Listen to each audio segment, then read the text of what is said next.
In English, a sentence is in the passive voice when the subject of the sentence has the action done to it, rather than the subject performing the action.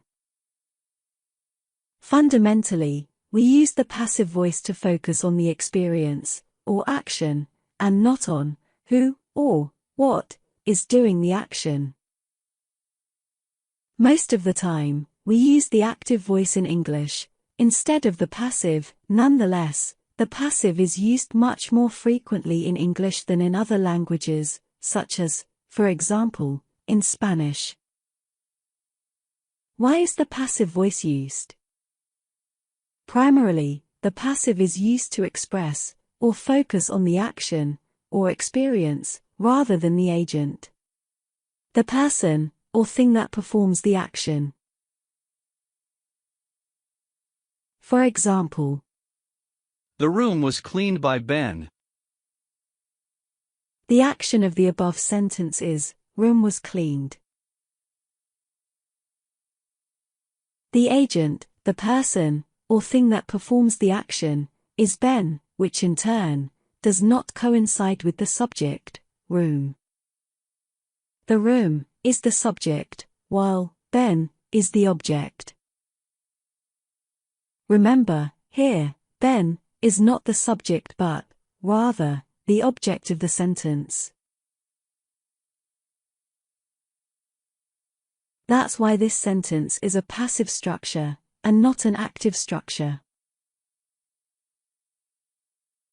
Moreover, the sentence, the room was cleaned by Ben, is using the correct construction for the past simple, in the passive voice. Was, or, were, plus, past participle. All verbal forms, such as the present simple, present perfect, etc., have a passive equivalent, and have their own construction, as we'll see now. Verbal tense. Active voice.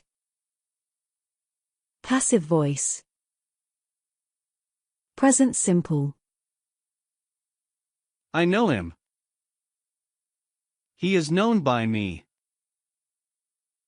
Present continuous. Harry is visiting us. We are being visited by Harry. Present perfect. She has bought a new car. A new car has been bought by her. These are just a few examples. You can see all the constructions for the active and passive voice in the links in the description, indicating the agent in the passive. The preposition by is used to indicate the agent in the passive voice in English. However, should you use it? An example. He was spoken to. Versus. He was spoken to by us. It's up to you whether you insert the agent, in this case, us, or not. Perhaps you would like to be somewhat ambiguous as to who, or what, performed the action, whereby you could feel free to omit the agent, if you choose to do so. Thanks so much for watching. Be sure to subscribe to English Reservoir if you want lots of great content.